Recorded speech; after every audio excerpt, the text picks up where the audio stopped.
You know, as reporters, we have to tell it like it is, or tell it like it's been presented. The original Let It Be movie didn't tell the whole story. Now, Peter Jackson's rejig of the audio and video, I think it was upwards of 60, 70 hours, was supposed to be released last year under the Get Back miniseries moniker. It finally was released this week on Disney Plus. Now, I've watched all three parts because I'm a Beatles, what they call aficionado, not a completist, but I was very shocked to see so much camaraderie and hard work showcase, and it was all very natural, and some of the inside information I never knew about that is presented in the mini-series. Now, if you're a new Beatles fan, it might be a little bit over the top or heavy for you, no pun intended, but I'm going to give you my basic impressions. You can go from there as to what you want to do or not do. Now, be warned, there's spoilers here of the miniseries and also with the Beatles situation. How was setting up, they went to Twickenham, a big production facility, to prepare for and rehearse a album will be presented live. It was going to be called Let It Be eventually. Now, the original rehearsals at Twickenham seemed to go quite well until George Harrison, we see in pretty well in part one, he becomes more and more enamored of doing his own thing, because at the time Harrison was a producer, he was writing his own stuff, which ended up on the All Things Must Pass Out triple album. And at the time he was having a kind of a misunderstanding with not only Paul McCartney, with John Lennon, not of course with Ringo Starr. Now, at one point George Harrison at a noon hour break said basically, I'm going to leave the band. Now, he wasn't even heard. Now, at this point in the documentary, you see the Beatles were finally creating something that would eventually appear on Abbey Road, this album. Again, the Paul Harrison releases McCartney's old solo career. A lot of stuff to get through, including Maxwell Silver Hammer, which a lot of people thought that Ringo was the eventual hammer thrower, but it was actually Mal Evans. Now, how this works out, they were going in every morning and doing the stuff like almost like workmanlike, right? Hardest working band at the time were the Beatles. To get Harrison back, they had to basically have an intervention. They went and talked to him, but get this. As part of the process of it, Paul McCartney and John Lennon, in a never heard before audio dub, as we say, or recording, we find out that Paul McCartney admits that John Lennon is the leader of the band. And the only reason why he's doing much more lately is because he's writing less, and Paul feels he has to step up, because Paul was seeking to break up the Beatles long before he eventually said I'm leaving the Beatles, because as you know, Ringo had departed a short time before the Twickenham sessions. Now, as it goes along, there's various people that show up at the sessions. Linda Eastman, who was taking pictures of very nice scenes of her taking photos, and Yoko is always a presence, but Mal Evans, we see in certain things, he's helping Paul McCartney in the songwriting, which I didn't know he was doing so strong. Mal is more of a presence here than ever before. Yoko, again, we all know Yoko and John weren't separated at the sessions, but Mal again becomes a presence, almost McCartney's bromance, rather than John Lennon, because maybe McCartney would write this way with Lennon more often, but he's writing with Mal Evans because Mal gets him. It's very interesting scenes. Anyway, it occurs quite a few times. Now, the Lindsay Hogg, George Martin, the other people within the circle, different people show up. Some I don't want to mention because they ripped them off, especially the publisher of Northern Songs. Let's not talk about that guy.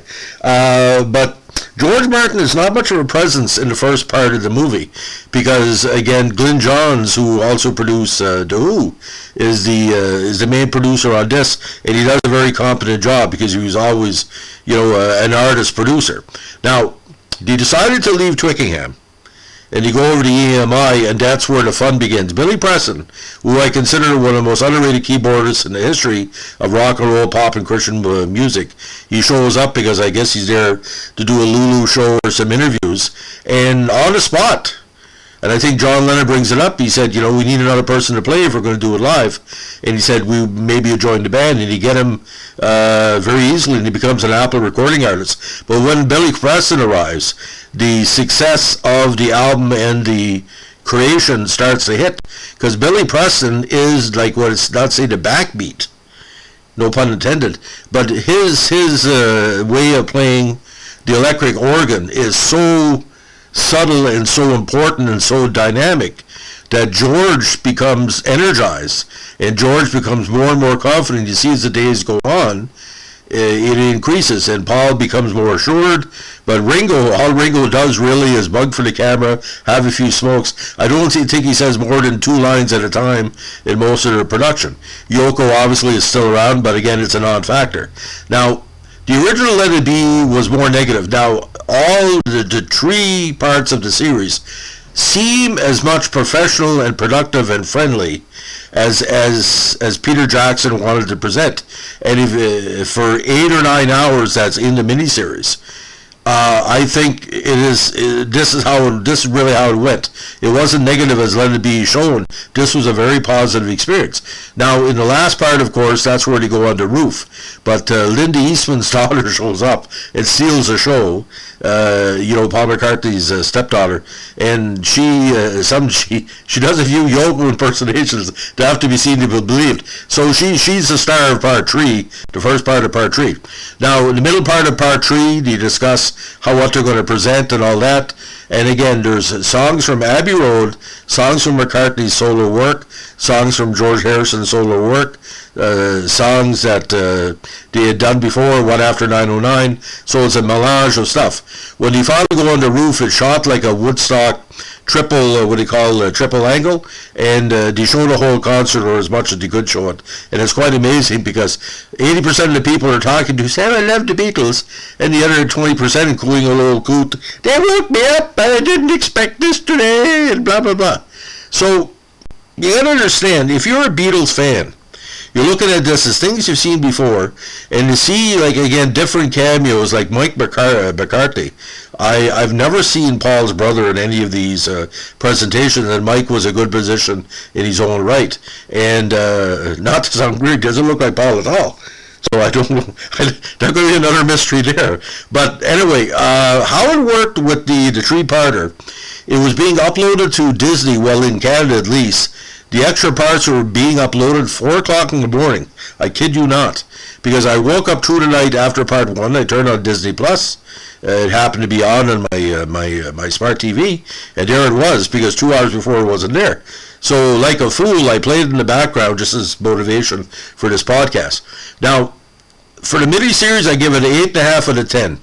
We still do not know exactly why Yoko, in certain terms, was there, and certain days she was so close to John.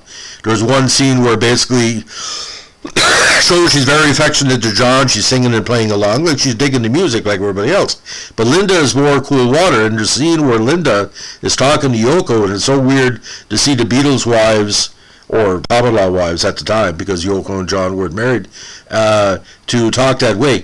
But Maureen Starr, which ended up being George Harrison's paramour, she also has a guest appearance. And, a lot of people don't remember, she's a very beautiful woman. Very, Greek Roman, very, attractive individual. So to see, they're like ghosts, because I think 80% of the people that are in this production are now passed away. But there's Lindsay Hogg, who has produced our videos before, almost had some scenes that showed he was almost had an affection for Ringo that went towards the homosexual side, because he basically said to Ringo 4 or 5 times, "I really love you, man." And Ringo, I guess he has 2 new nicknames in the movie or miniseries: Russia by Lindsay Hogg, and Linda affectionately calls him Ring, R-I-N-G, which I think is very, very, very, very sweet. So the other thing that I got to warn you about, if you don't like smoking or cups of tea or toast, to see technically the greatest band of all time Stop for tea, which is a Canadian thing as well, and marmalade toast or whatever, and to see, especially John Lennon, how thin he is, but he's still taking time up for a cup of tea and a piece of toast, and they're always smoking, so that's kind of freaky. And sometimes a cigarette is put on the guitar, sometimes the cigarette is 3/4 done, dangling one time from Ringo's lips. So. But the music is outstanding. Now, to Get Back Situation, that's the last thing we're talking about here. Put it all together. It started off as kind of a parody song of, the anti-immigrant sentiment that was in England at the time. But in here, it changes from that to almost like a celebration of getting back to where you once belong or your center. And I think it's the first time we have a reference to transgender cross-dresser in a major rock group. There's references in that song to marijuana use, but Get Back is a heavy rocker. So there's pop in here, there's blues, there's rock and roll, there's story songs. But again, I'm a big fan of Abbey Road. I'm not as big a fan of Let It Be, but Long and Winding Road and Let It Be remain the cornerstones of this production. But to see him saying Mother Mary comes to me, talking about his mother who came to him in a dream, and to see Mike McCarthy there. See, I lost my mother to a car accident a few years ago, and that song always gets to me. So for me, it was a little bit of, good memories, a little bit of bad memories, and Mother Mary is like the Mary of Christ, as well. So it's pretty heavy. So ladies and gentlemen, again, you're really going to enjoy this. If you're not a Beatles fan, if you are a Beatles fan, but the commercialization of the band had really kicked in this time, and you see it because when they're discussing where they're going to have the concert, they're talking about like a live venue outside of London. They're talking about a boat.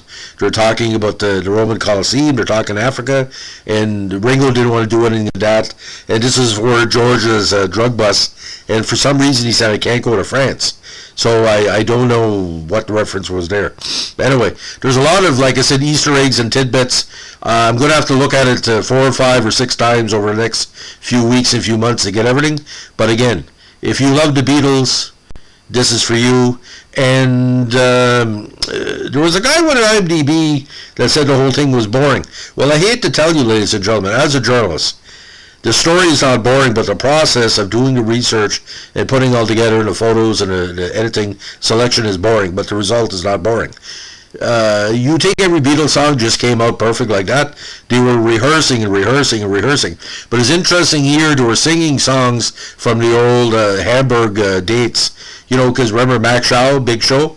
They would, and there's parodies of the songs, like there's sped up and quieter version of Across the Universe and Long and Winding Road. Like they're joking around all the time. So I don't know where in the hell they got the negativity to put in Let It Be, because about 89 or 90% of this documentary is extremely positive. 5% is neutral, and 5% is a little bit of confrontation.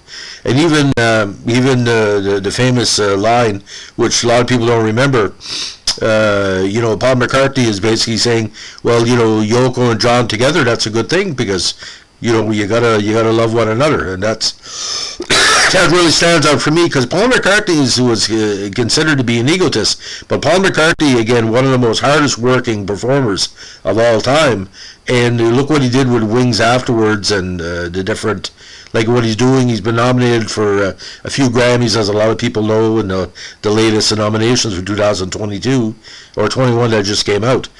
So, ladies and gentlemen, again, I would get Disney Plus on a free preview just for the documentary. Give Disney Plus a chance. But I'd like to see, Peter, this could be movie of the year.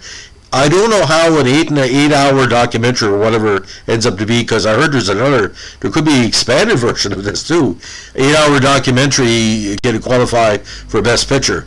All I know is well worth the wait. It took 52 years to tell the truth, but it's all there up on the screen, as the old saying goes. It's all there.